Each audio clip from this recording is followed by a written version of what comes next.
Hey, how you guys doing tonight? I am back. I really wasn't planning on doing a podcast tonight. It's kind of been one of those days, very long, very productive. I can't complain on that front. But there's a reason I'm doing a show here tonight, and this is obviously a pre-recorded episode. And I got news today that a very, very good friend of mine, and I think for many of you, passed away this early this afternoon. And I guess before I get into it, I'm just going to tell you, I'm not going to be promoting anything. As a matter of fact, let me do this here. Take the, yeah, let's just do that. A good friend of mine passed away today. And it's something that actually got me thinking about something someone else said not too long ago. And it was like shortly after I turned 50. One of the things they told me was, we're kind of hitting that age where we're going to more funerals than we are births. And at the age of 50, that could not have been more true for me personally. There were 5 people I knew that died that year. I went to 4 funerals, and 3 of those people were family, 2 of which were my parents.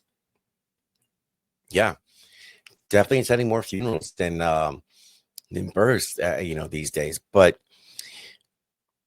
this gentleman here that we're going to be talking about tonight, his name is Mike Myers. And man, if I got stories to talk about him in nothing but the highest fashion. And let's start here. As it relates to the internet, and we've talked about this ad nauseum, I think many of you recognize this as well too. The internet can be a very toxic place. You got people that, a lot of false bravado, a lot of smack talk back and forth, all that other good stuff. But the internet can actually be a very, very great place too, where you make connections with people that you would not have ever met at any point in your life. It bridges gaps between time and distance and space. And I guess to tell the story of Mike Myers as the impact with me, I guess I have to go back almost, 8, 9 years now. I was just starting up doing podcasting. I was out here doing my thing. I was definitely unhinged in terms of the things that I would say, how I would say them. And there was a guy who popped into my podcast in the chat. And he said, Radio Hope. And he had some interesting insight. He had a lot of funny commentary. And being new to the space, you always want to kind of learn from other people here. And it was on a platform called Spreaker.com when they were doing live streaming. So I found out he had a podcast and I got to listen to it. And there's other people that, had been attracted to his show as well, too. Now, here's the phenomenal thing about it. And I say phenomenal because for me, it was truly a come to Jesus moment. Mike's podcast is a very religious, Christian oriented podcast, but he had a wicked sense of humor too. And you would listen to him and he would talk about some of the issues of the day. He would read scripture. He would sometimes make flatulent jokes. And he was a big advocate of going to this one particular bar.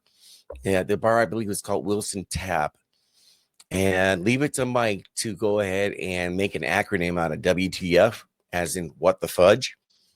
And it became Wilson Tap Fellowship, where people would get together and just have fellowship. And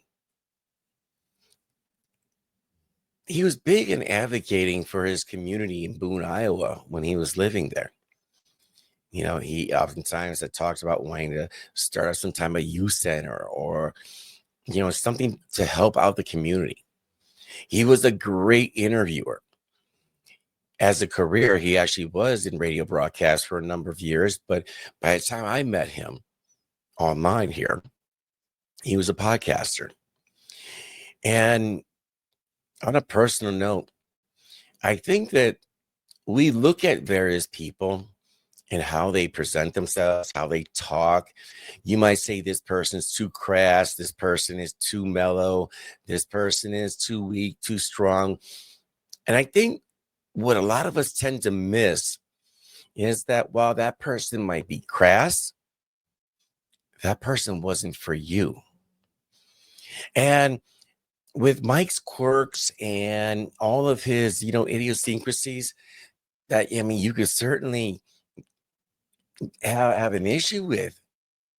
Mike was somebody that spoke to me. And what I mean by that is in his radio show every morning that he had at that time, 8 a.m., it was Radio Hope. And he would talk about, various scriptures, what it meant to him. He would talk about, things that happened in his life and what he learned from it and how he was trying to be a better person. And he just wanted to get the word out there. Mike was the guy for me that brought me closer to Christ once again.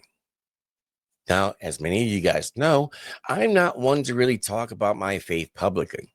As far as I'm concerned, my faith is simply between me and Lord Almighty himself. I don't need to go over here and toot my own horn or anything else like that. No, I don't need to do that. But Mike was the guy who helped understand it in my little pea brain. Mike was the guy who, as time went on, we built a friendship. We had many a nights where we would have, 2-3 hour conversations. Sometimes the conversation would be just 30 minutes just to say, hey, what's up? How you doing? Just want to see how you doing, brother. I'll tell you, I know he was like that with a lot of people. Mike was a light in this world. And recently, obviously, for those of you that knew and you saw his pictures, he had fallen ill. And I think even toward the latter part of his life, these last few weeks, he was still putting out pictures, a little video here and there. And I spoke to him probably a couple of weeks ago. We had a good, I don't know, I want to say almost an hour-long conversation. It was wonderful to catch up with him again. So my heart breaks for the Myers family. My heart breaks for the loss of my friend, Mike Myers, whom I love and respect. I believe Mike was 71. And, Mike was somebody who was able to bring a message to people such as myself that other people weren't going to able to reach.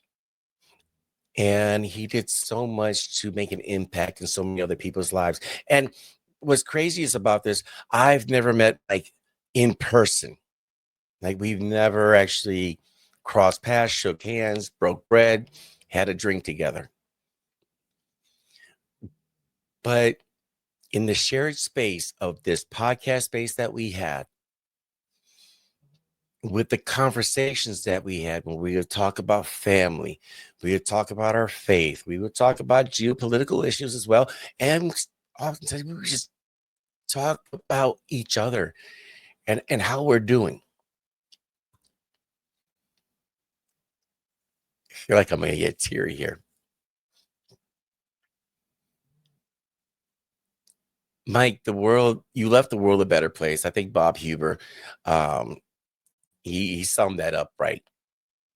You left the world a better place. You were a light that gone too soon.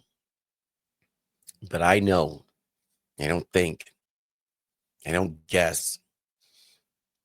I know within my heart of hearts that you are in our Father's heavenly kingdom. You are with your mother, you are with your family, you are there in the grace and the light of the Lord Himself. And for that, I rejoice for you. But the world will miss you. I will miss you. Your friends, your family will miss you. Mike, thank you for being a friend.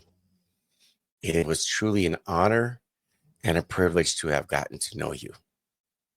Thank you for everything you've done for me and everyone else. Good night. God bless you guys. And again, Mike, thank you. Or should we say cheers, right? Little Wilson Tap Fellowship. Good night, guys.